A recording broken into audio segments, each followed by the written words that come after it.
DNA. Listen carefully, please.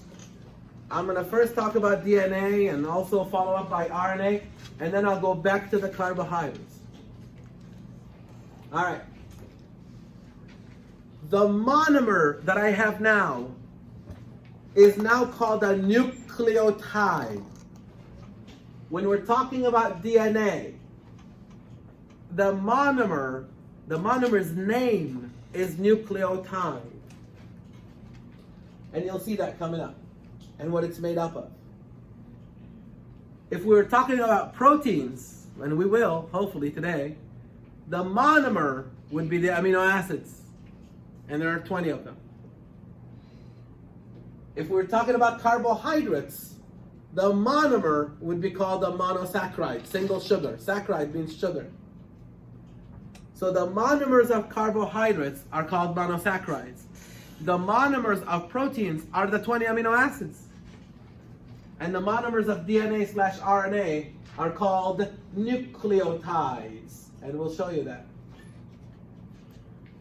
Now, the lipids, there's no monomers. So we don't have to go there because they're not polymers. All right, so first of all, let's talk about the macromolecule, DNA followed by RNA. Together, DNA and RNA are called nucleic acids. So when you use the word nucleic acid, I don't know what you're talking about. You're talking about DNA or RNA or both of them. You see? So nucleic acid is the main category, but underneath there are two kinds, DNA and RNA. Obviously, DNA is your genetic material. It's in your nucleus. It is what mom and dad gave you. We talked about that today. You are 50% dad, 50% mom. Your DNA is your instructional manual. It determines everything about you.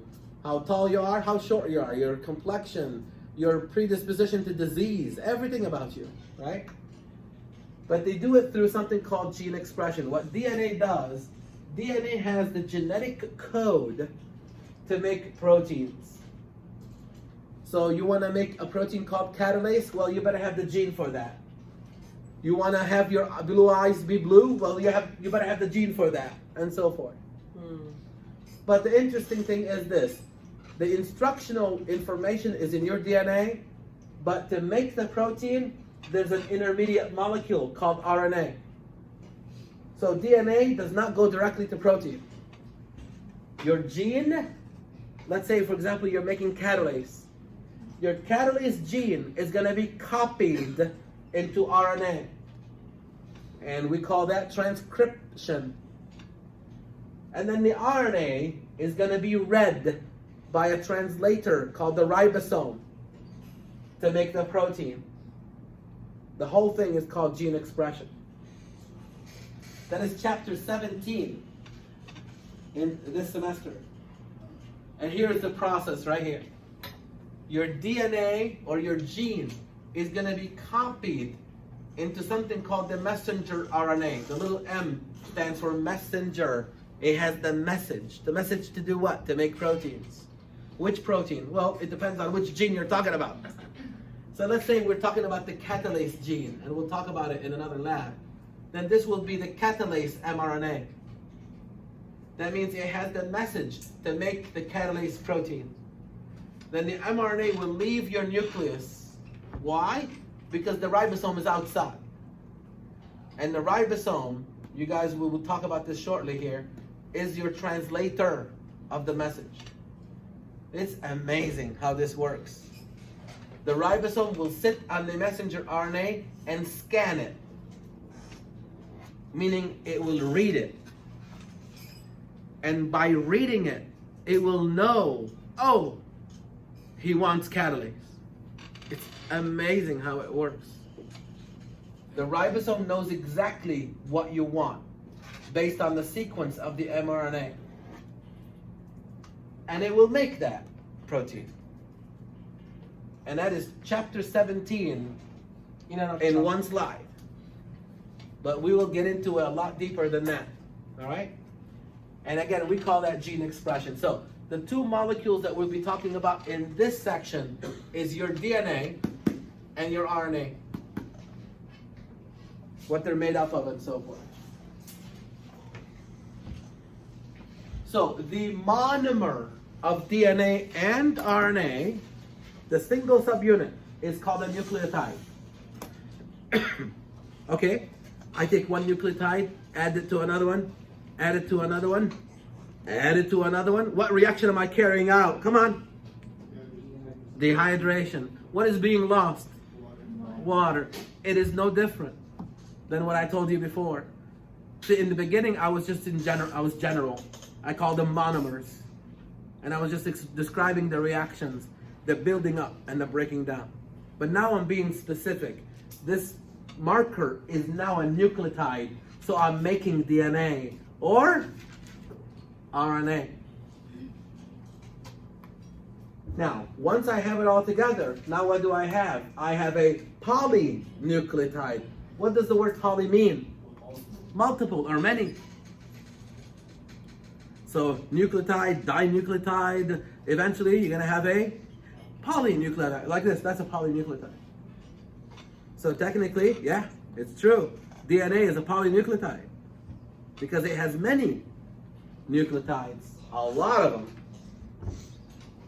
You know how many of these you have in your DNA? About 3 billion of them. In just one DNA molecule, there's about 3 billion of these. So you have a lot of them. Okay? Again, you want to break it down? Hydrolysis. You want to build it up? Dehydration synthesis. No different. Okay? Let's look at them. The nucleotide.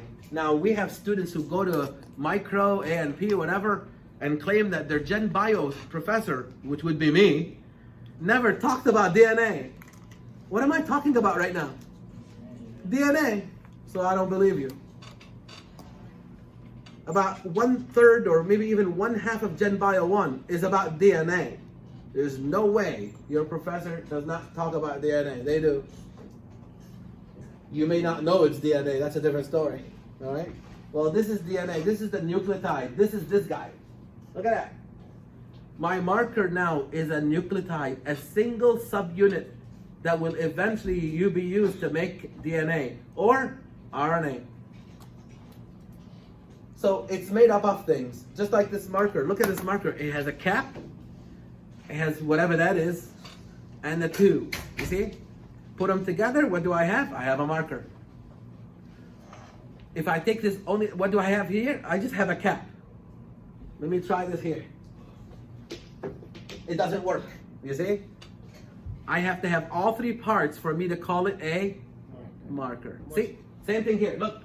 If I just have this, I just have a phosphate. If I just have this, I just have a sugar. If I have just this, I have a base that has nitrogen in it. So it's called a nitrogenous base. Put them all together, what do I have? I have a nucleotide, you see? So, beautiful question on a quiz or exam. What's a nucleotide made up of? A phosphate, a pentose sugar, meaning it has 5 carbons, and a nitrogenous base. Let's count the carbons on the sugar. Here's the sugar. 1, 2, 3, 4, 5. That's why it's called a pentose sugar. That's 5. Ose means sugar. So pentose means a 5 carbon sugar. Watch this. Look, look, look. That's a pentose 2. Let's count them. 1, 2, 3, 4, 5 carbons. So that's a pentose also. But watch this one. This pentose is in DNA. This pentose is in RNA. You gotta catch this. The nucleotide is the nucleotide. If I say nucleotide, if I just say nucleotide, you will not know, am I talking about DNA or RNA? Because unfortunately, they're both called nucleotides. You will only know if I'm talking about DNA or RNA when you look at this sugar, for example, and realize that this sugar is of this variety. Then it's DNA.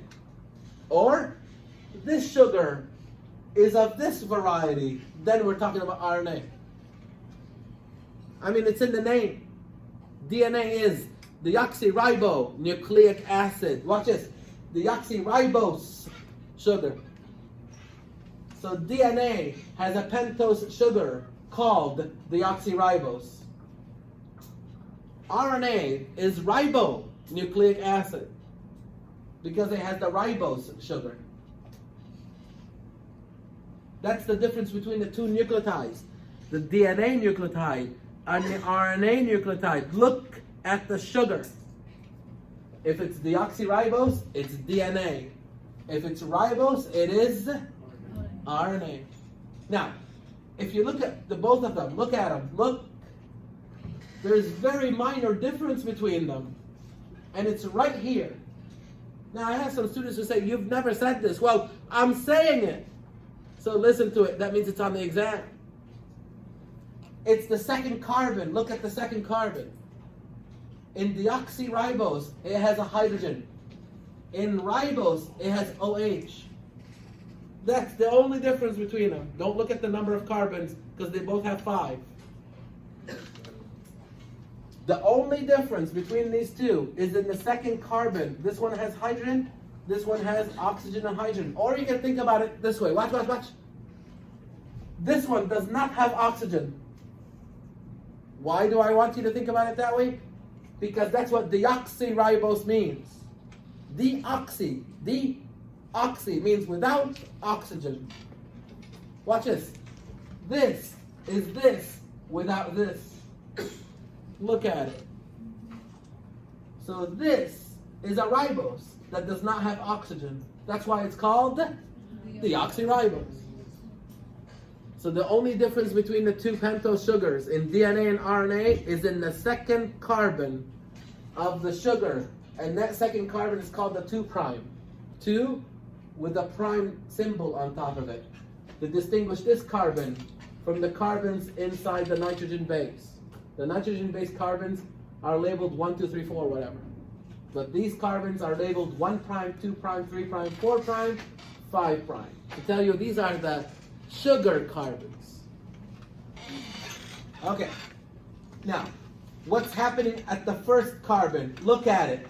The base will always be attached to the first carbon of the sugar all the time. So these carbons are pretty busy doing things. Look at that. The first carbon of the pentose sugar will have the base attached to it, the nitrogenous base, the base that has nitrogen in it. The second carbon of the sugar will tell you which sugar you're dealing with, the DNA or the RNA. The third carbon has OH in both of them. And that's very important. And I'll show you. The fourth carbon, I say this, boring, nothing going on. The fifth carbon will have the phosphate group attached to it. So let's do it with these guys. Watch this. This is the fifth carbon, the phosphate group. Watch, this is the phosphate group. This is the hydroxyl group.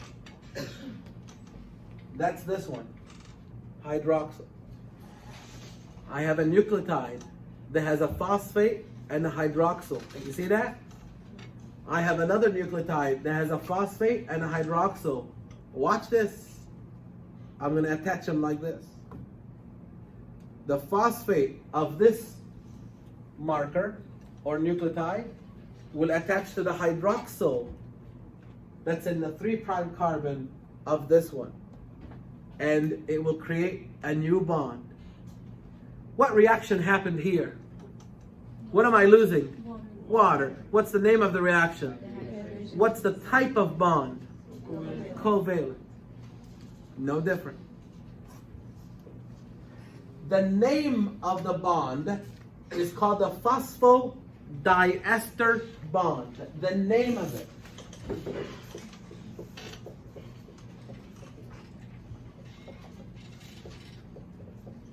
That's the name of it.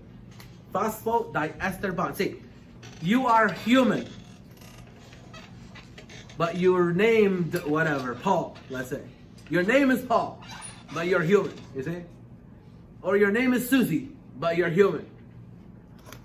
This bond is a covalent bond. Its name is phosphodiester. That means we're dealing with DNA or RNA. Alright? So watch this. My markers. Look, look, look. Here are my markers. Watch. Here are 4 of them. 4. Look. It's no different than this one. Look. This one here is the phosphate group. And at the bottom here is the hydroxyl group. Okay? What's happening to the phosphate and the hydroxyl in this area here? They're phosphodiester bonding. They're too busy phosphodiester bonding. So, this one is the free hydroxyl, and this is the free phosphate. Now watch, if I want to bring another one in, you've got to pay attention to this. Oh, nice catch. All right, I'm bringing one more in. I will not do this. I will do this. You catching that? When you bring the new one in, it has to be added to the 3' this way. I will never bring it this way. So if you think about it, look at it. If I bring another one in, do I go here or do I go here? There, yeah. So I'm going to add another one here. So DNA grows this way, in this direction. This is the free phosphate. This is the free hydroxyl. There's a name for that. That's called the 5' free phosphate. Why? Because it's at the 5' carbon. This is called the 3' hydroxyl. Why? Because it's at the 3' carbon. So it's a way to orient ourselves, saying, this is the beginning of the DNA. And this is the end. What's happening in the middle? Phosphodiester bonds. We catching that? Here's the interesting thing about your DNA. Your DNA is not just one strand. Your DNA is 2 strands facing each other. And, watch. They're actually like this. If one of them is going 5' to 3', the other one is going 3' to 5'. So, we call that parallel. Parallel, right? Because they're parallel. But they're going in opposite direction. So we call it antiparallel. Your DNA is antiparallel. It's like this. It is double-stranded. And the strands go in opposite directions of each other. So it's called antiparallel. Nice question on the exam again. Okay, let's look at the bases. The nitrogenous bases. There are 2 kinds. There's the one that has a single cyclic structure, and there's ones that have 2 cyclic structures. A and G are called purines because they have 2 cyclic structures. They're called purines. C, T, and U, which is an RNA, are called pyrimides. And they have single cyclic structures. Now, DNA has these 4, A, G, C, T. That's DNA. RNA has A, G, C, U, but not T. Instead of it, U. So it does not have T, RNA. It has uracil instead. Now, you have to know that adenine and guanine are purines. So a student of mine told me this. Dr. Saad, I remember as this, like this. Pure as gold. Pure as gold. Awesome. Then the other 3 are pyrimides. Are you catching how she did it? And I told her I'm going to use it with my students, tell them, and she goes, go ahead. Right? So you got to figure out ways to remember. Here's the interesting thing. In DNA, listen please. It is antiparallel, remember that? If this is adenine, this will always be thymine. A is complementary to T all the time. And if this is guanine, G, this will always be cytosine, C. So A always faces G. T. A on one DNA strand and T on the facing DNA strand. And G will always face C. That's called complementary base pairing. Now watch this. This bond is covalent. This one, a lot of students get it wrong on the exam. Watch. This bond is a covalent bond, phosphodiester bond.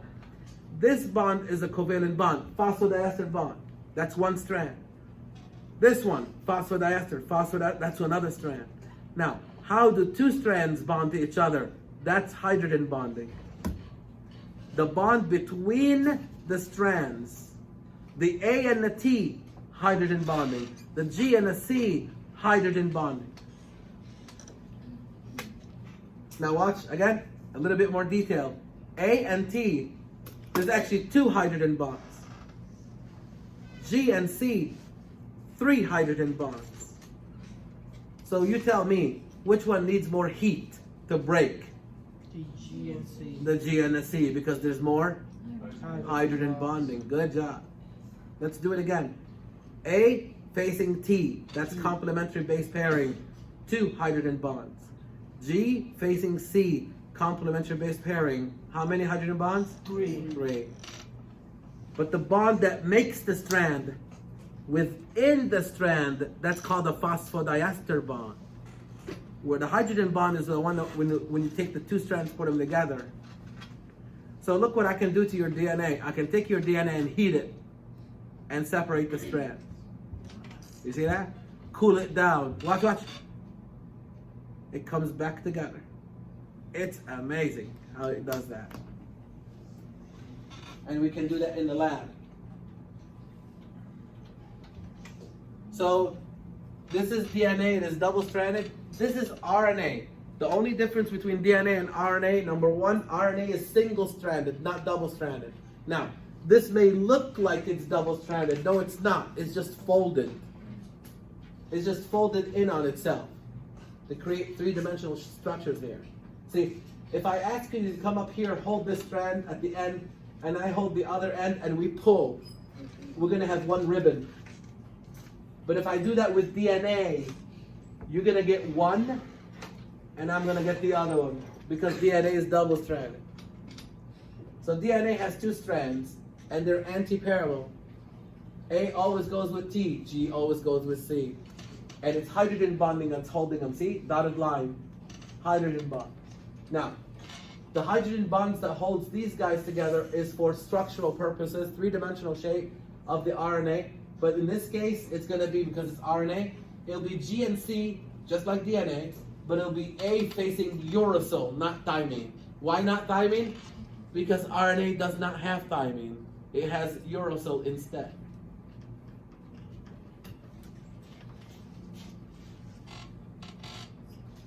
Okay, here's the test that you're going to do at home. I'm going to keep going, by the way. I still have time with you guys. What you're going to do at home is answer these questions. And you're going to come with them on Monday, fully done, mandatory hand in. By the way, the same thing goes with the rest of the questions for Chapter 5. Inside the PowerPoint, there are a whole bunch of questions that have to do with Chapter 5. Mandatory hand in on Monday. You do not have to take pictures of them. Why? Because they're already in your PowerPoint presentation. When is this due? Monday. Monday, on the same day you're taking the quiz. All right? So that allows me to go back